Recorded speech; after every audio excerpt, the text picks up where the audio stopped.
Mike Thompson stood in front of the mirror in his small apartment, adjusting his black tie for the fifth time. His hands were slightly shaking, but his face showed a confident smile. Today was his first day at the Golden Hour, one of the most famous bars in downtown Manhattan. At 25 years old, he had finally landed what he thought was his dream job. The morning sun was just beginning to peek through the tall buildings as Mike walked down the busy street. He had spent the last 3 years working at Jimmy's Bar, a small neighborhood place where everyone knew each other and the drinks were simple. But now, things were different. The Golden Hour was where the rich and famous came to drink, where cocktails cost more than what some people made in a day.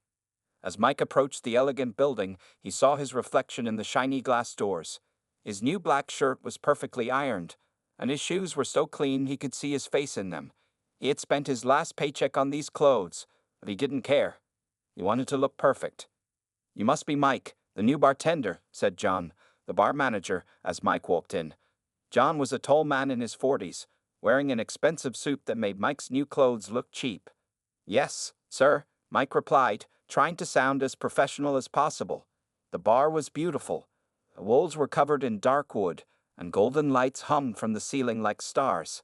The bar counter was made of marble, and behind it stood hundreds of bottles, some of which Mike had never seen before. This was much different from Jimmy's Bar, where they only had the basic drinks. During the training, John showed Mike around. "Remember," John said, "our customers expect the best. They're paying top dollar, and they want top service." Mike nodded, but in his mind, he was thinking about how he already knew everything about bartending. After all, he had been the best bartender at Jimmy's. As the day went on, Mike met his coworkers. There was Sarah, a friendly waitress who had been working there for 5 years, and Tom, another bartender who seemed to know every drink recipe in the world. Mike watched them work, thinking to himself that he could do better. When the first customers started coming in, Mike felt ready. A group of businessmen in expensive suits ordered some complicated cocktails. Mike made them quickly, adding his own little touches to the drinks. He was sure they would love them, but when John tasted one of the cocktails, his face changed.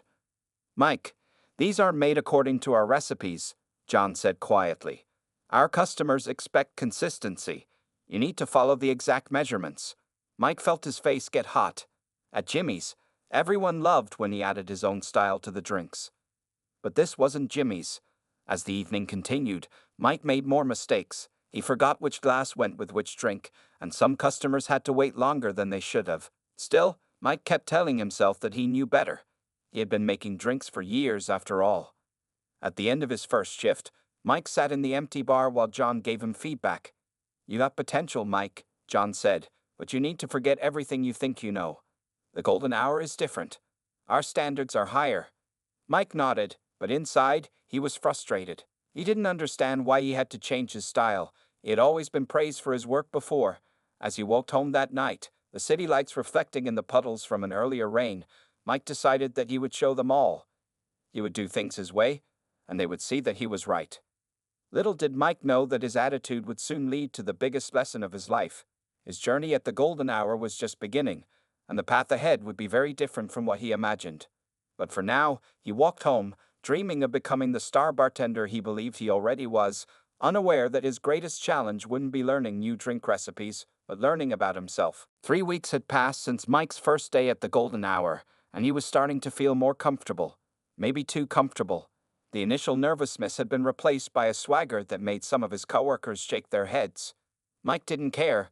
He was convinced he was the best bartender they had. It was during one of the quiet afternoon shifts when Mike first noticed her.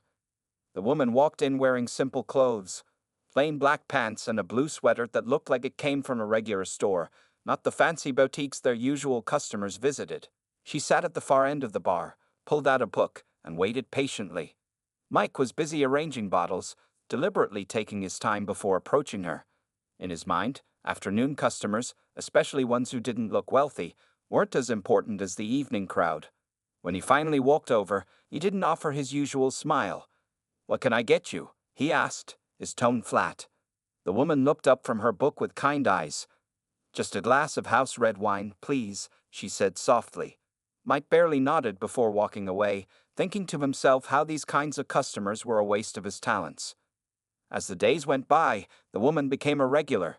She would always come in during the quiet afternoon hours, sometimes ordering wine, sometimes a simple cocktail. She never complained about Mike's slow service or his less than friendly attitude. Instead, she would sit quietly, watching everything that happened in the bar with interested eyes. One afternoon, Sarah, the friendly waitress, noticed how Mike treated the woman. "You should be nicer to her," Sarah whispered to Mike. "Every customer deserves respect, no matter what they order or how they dress." Mike just laughed. "I know how to do my job," he said, rolling his eyes. The woman would often write in a small notebook while sipping her drink. Mike assumed she was probably some wanted writer who couldn't afford a proper office. Sometimes she would ask questions about the bar: how long it had been open, what the busiest nights were, how they handled difficult customers. Mike would give her short answers, making it clear he had better things to do. Other customers who came in during the afternoon started to notice Mike's behavior. Some of them frowned when they saw how he treated the woman, but Mike didn't care. In his mind, the golden hour was a place for expensive suits and designer dresses, not somebody who looked like they shopped at regular stores. One day, the woman came in when the bar was unusually busy for an afternoon. She sat in her usual spot, but this time, Mike completely ignored her for almost 20 minutes. He was too busy chatting with a group of young professionals who were ordering expensive champagne. When he finally approached her, she smiled as always. "I'd like to try the 25-year-old Macallan, please," she said. Mike couldn't hide his surprise. That was one of their most expensive whiskeys, costing more than most people spent on groceries in a week. "Are you sure about that?" Mike asked with a smirk. "It's quite expensive. Maybe you'd prefer something more budget-friendly." He emphasized the last words, making sure nearby customers could hear him. A few of them chuckled, which made Mike feel even more superior. The woman's expression didn't change. She just looked at Mike with those same kind eyes and said, "Yes, I'm sure. A double, please." Mike shrugged and poured the whiskey, placing it in front of her with much less care than such an expensive drink deserved. As the woman sipped her whiskey, Mike noticed her writing more intensely in her notebook than usual. He assumed she was probably writing about how she had spent too much money on a single drink. Little did he know, those notes would soon change his life in ways he never expected.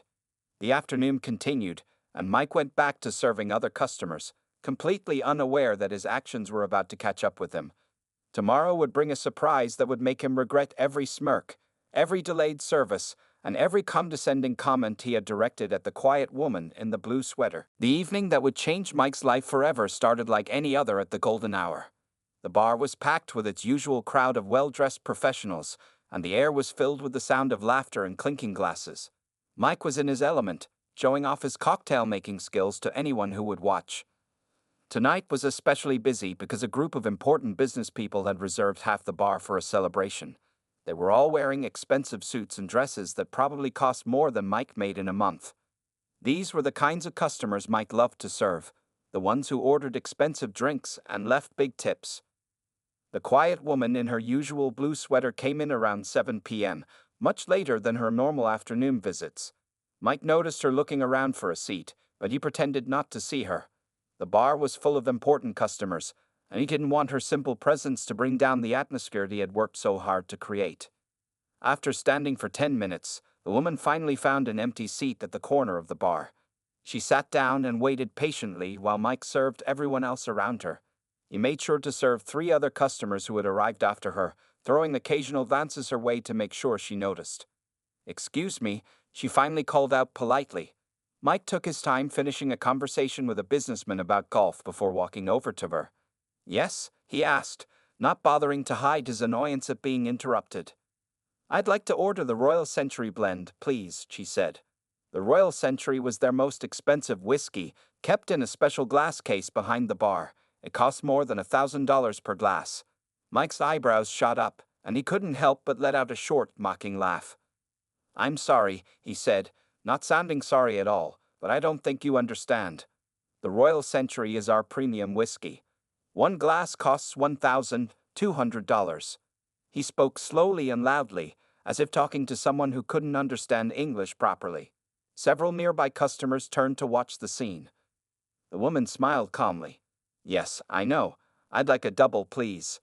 Her voice remained steady and polite, which somehow made Mike even more annoyed. He looked around at the other customers, many of whom were now watching with interest. "Look," Mike said, leaning over the bar, "I don't mean to be rude, but this isn't the kind of drink for someone like you." He gestured vaguely at her simple clothes. "Why don't I get you our house whiskey instead? It's much more." He paused for effect, appropriate. A few customers sitting nearby snickered. Mike felt proud of himself for protecting the bar's prestigious reputation. After all, he thought, what would people think if they saw someone dressed like her drinking their most expensive whiskey? The woman's expression didn't change, but something flickered in her eyes. "I understand your concern," she said quietly, "but I would still like the Royal Century." "A double, please." She placed her credit card on the bar. Mike picked up the card between two fingers as if it might be fake. He made a show of examining it carefully. "Well," he said with a smirk, "don't say I didn't warn you when you see your credit card bill." More customers laughed. He took out the special key for the glass case, making a big show of unlocking it and removing the bottle. As he poured the whiskey, he continued his performance. "This whiskey," he announced loudly to everyone around, "is aged for 50 years. Each bottle costs more than a car. Are you sure you wouldn't prefer something more suitable to your budget?" The woman just smiled and said, "The double will be fine, thank you." Mike placed the glass in front of her with much less care than such an expensive drink deserved. Then he swiped her card, secretly hoping it would be declined.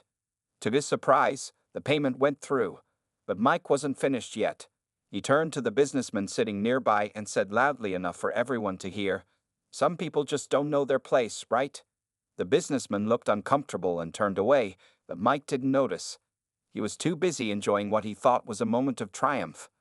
Little did Mike know, his moment of supposed victory was about to turn into the most embarrassing experience of his career. The next morning, Mike walked into the golden hour feeling proud of himself. He was still thinking about how he had handled the situation with the woman in the blue sweater. In his mind, he had protected the bar's reputation by putting her in her place. He even practiced a few jokes to tell his coworkers about it. But something felt different when he entered the bar. Sarah, the friendly waitress, wouldn't look him in the eye. Tom, the other bartender, quickly walked away when Mike tried to talk to him. Even the cleaning staff seemed to be avoiding him. "Mike," John, the bar manager, called from his office. "Come in here, please." There was something in John's voice that made Mike's stomach tighten. He had never heard John sound so serious before. When Mike entered the office, he froze.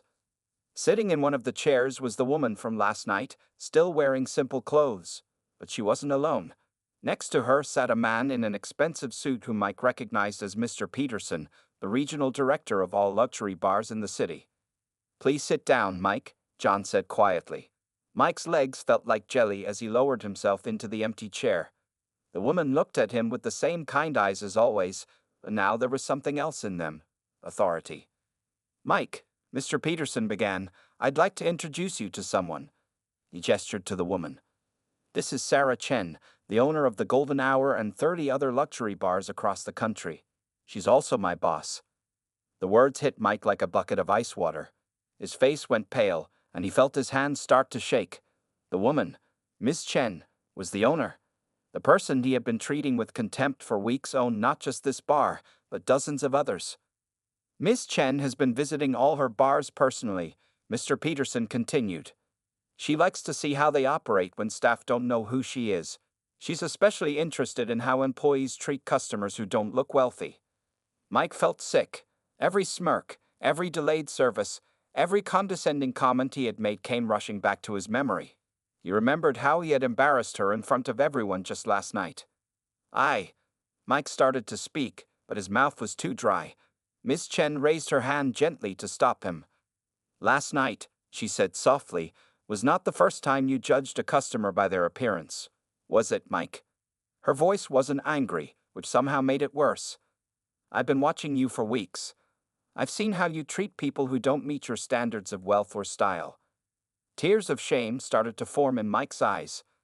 "I'm so sorry," he managed to whisper. "I didn't know." "That's exactly the problem," Ms. Chen interrupted. "You didn't know who I was, so you thought it was okay to treat me badly. But tell me, Mike, should it matter who I am? Should any customer be treated the way you treated me?" The question hung in the air. Mike wanted the ground to open up and swallow him. Everything he thought he knew about being a good bartender suddenly seemed foolish and wrong. The golden hour, Ms. Chen continued, was built on the principle that everyone deserves to be treated with respect, regardless of how they look or what they order. My father started this business serving drinks from a cart on the street. He taught me that the true measure of luxury isn't just in the price of the drinks we serve, but in how we make every single customer feel special. Mike couldn't stop the tears now. His dream job, his reputation, everything he had worked for. It was all about to end because of his own arrogance. But then Ms. Chen said something that surprised him even more than the revelation of her identity. Something that would change the course of his career forever. And as he sat there, trying to process what was happening, Mike realized that his real education in the hospitality industry was just about to begin. Mike sat in silence, expecting Ms. Chen to fire him. Instead, she pulled out the small notebook she'd always carried with her and opened it on the desk. Inside were detailed notes about every interaction she had observed over the past weeks.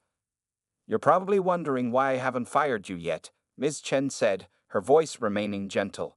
Mike nodded slowly, unable to look her in the eyes. "Well, I see something in you that reminds me of myself when I was younger." This made Mike look up in surprise. How could someone as successful as Ms. Chen ever have been like him? She smiled at his confused expression and continued her story. 25 years ago, I was a bartender too," she began. "I worked at an expensive hotel bar in Los Angeles. Like you, I thought I knew everything about the business. I treated wealthy customers like kings and queens, but I looked down on anyone who didn't fit my image of success." Ms. Chen paused to pour water for everyone in the room. Even this simple act, Mike noticed, she did with grace and care.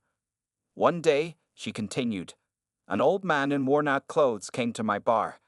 I treated him exactly how you treated me, with disrespect and arrogance." "What happened?" Mike asked quietly, speaking for the first time since her revelation. "That man turned out to be James Morrison, the hotel's owner. But unlike me today, he fired me on the spot." Miss Chen's eyes grew distant with the memory. "It was the most embarrassing moment of my life, but it taught me the most valuable lesson of my career." John and Mr. Peterson listened intently, though they had probably heard this story before. Instead of giving up, Ms. Chen continued, "I used that experience to change myself.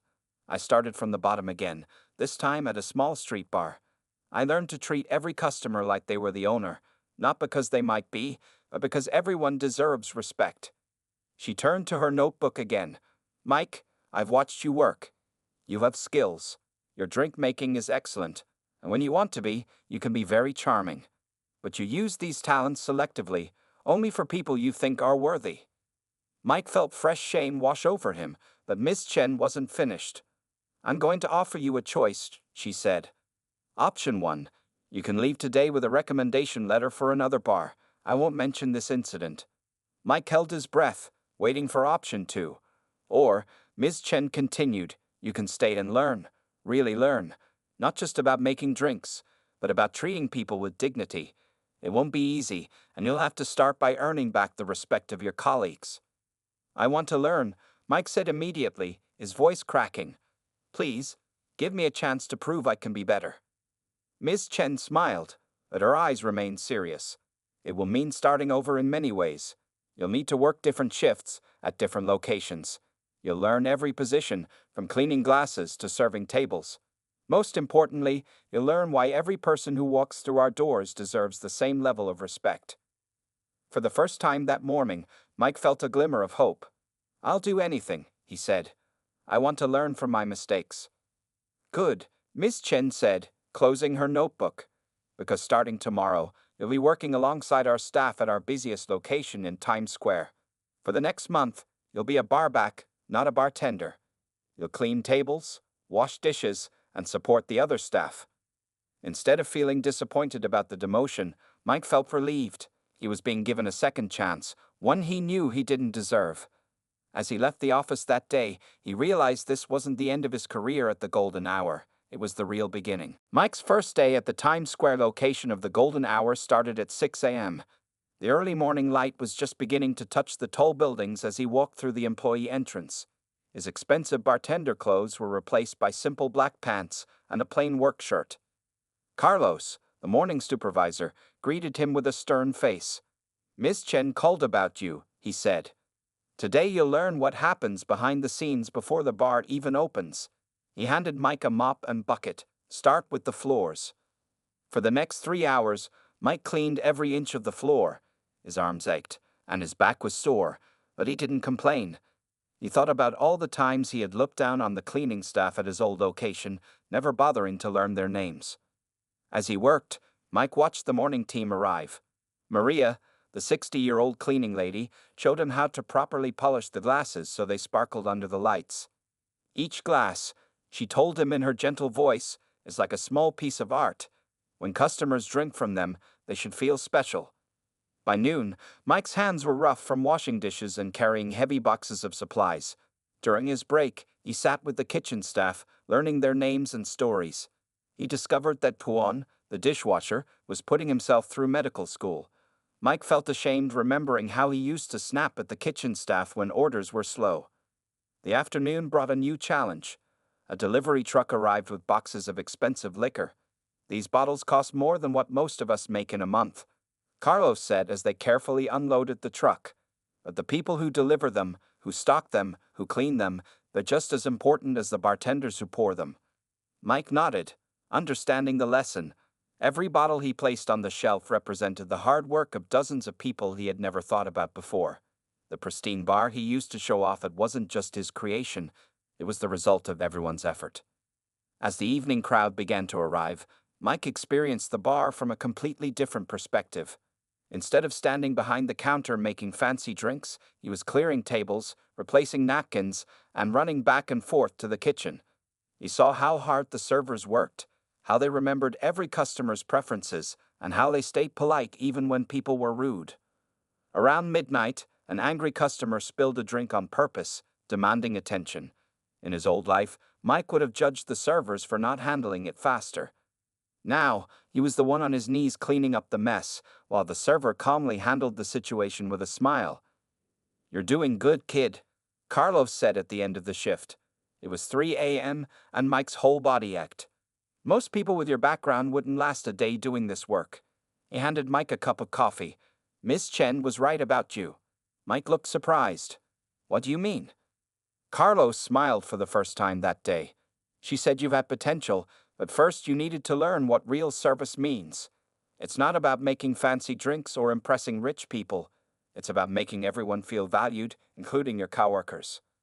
As Mike helped the night team clean and close the bar, he felt different. His designer shoes were scuffed from running around all day, and his clothes smelled like cleaning products. But he felt more professional than he ever had in his expensive bartender outfit. Before leaving, Mike thanked each member of the staff by name. Maria hugged him, Juan gave him a fist bump, and even Carlos nodded with approval. Walking home in the early morning hours, Mike realized he had learned more about hospitality in one day of honest work than in all his years of bartending. But this was just the beginning of his journey. Miss Chen's training program would take him through every position in the bar, teaching him lessons that would change not just his career, but his entire outlook on life. 6 months after his life-changing encounter with Miss Chen, Mike received a message asking him to return to the original Golden Hour location for a meeting. His heart beat faster as he walked through the familiar doors, remembering how different he had been the last time he worked here. The bar looked the same, but Mike saw it with new eyes. He noticed the spotless floors that the morning crew had cleaned, appreciated the perfectly arranged bottles that the stock team had organized, and smiled at the gleaming glasses that reminded him of Maria's lessons. When he entered John's office, he found not just Ms. Chen waiting, but also Carlos, Sarah, and representatives from several other Golden Hour locations. They were all smiling, which made Mike both curious and nervous.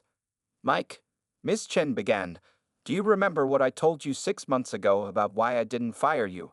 Mike nodded, thinking back to that difficult morning. "I said I saw something in you that reminded me of myself. Today, I'm even more convinced I was right." She opened a familiar notebook, the same one she had used to document his past mistakes. But this time, she read different notes. Comments from customers about his exceptional service. Letters from coworkers describing his teamwork. Stories about how he had helped new employees learn and grow. Last week, Ms. Chen continued. Something interesting happened here at the original golden hour. She smiled and looked around the room. A young woman came in wearing worn-out clothes. She ordered our most expensive whiskey. Mike's eyes widened as he realized what she was describing. The bartender working that night, Miss Chen continued, treated her like a queen. He didn't care what she was wearing or what anyone else thought. He made her feel special. That young woman was my daughter, Miss Chen revealed. And like mother, like daughter, we believe in testing our staff. The room filled with gentle laughter. The bartender passed with flying colors, and he didn't even know he was being tested. Mike felt tears forming in his eyes as he remembered serving the young woman. He hadn't even thought about how she was dressed. He had just wanted to give her the best experience possible. This is why we're all here today, Ms. Chen said, standing up. Mike, we want you to become the head bartender at the original golden hour. But more than that, we want you to train our new staff. You'll teach them what you've learned about real service, about treating everyone with respect, about being part of a team. The room burst into applause. Carlos stepped forward and hugged him. Sarah wiped away happy tears. Mike could hardly believe what was happening. But Ms. Chen raised her hand for quiet. There's one condition. She pointed to the chair where Mike had sat 6 months ago when he thought his career was over. Once a week, you'll sit in that chair with a new employee who needs to learn the same lessons you did. You'll share your story, your mistakes, and what you learned from them. Mike nodded enthusiastically. I'd be honored, he said, his voice full of emotion. I want others to understand what I learned. That true luxury isn't about expensive drinks or fancy clothes. It's about how we make people feel. Ms. Chen smiled proudly. Then let's make it official. She handed him a new name tag that read Head Bartender and Training Manager. Your first training session starts tomorrow. We have a young bartender who reminds me a lot of you 6 months ago.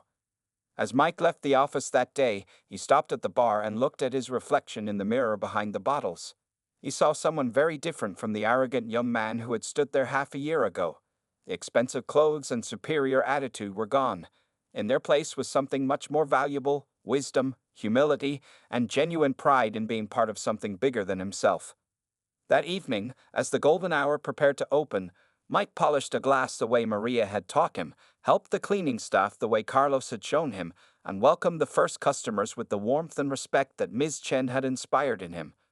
He was ready to start the next chapter of his journey, not just as a bartender, but as a teacher who would help others learn the true meaning of service. 3 months had passed since Mike's first day of training, and everything about him had changed. Gone was the arrogant bartender who judged people by their clothes and orders. In his place stood someone who understood the true meaning of service and respect. One busy Saturday night at the Golden Hour's Brooklyn location, where Mike was now working as a regular bartender again, an elderly couple walked in wearing simple clothes. The woman reminded him of his grandmother, and the man wore a jacket that had seen better days. Welcome to the Golden Hour, Mike said warmly, quickly cleaning a space at the bar for them.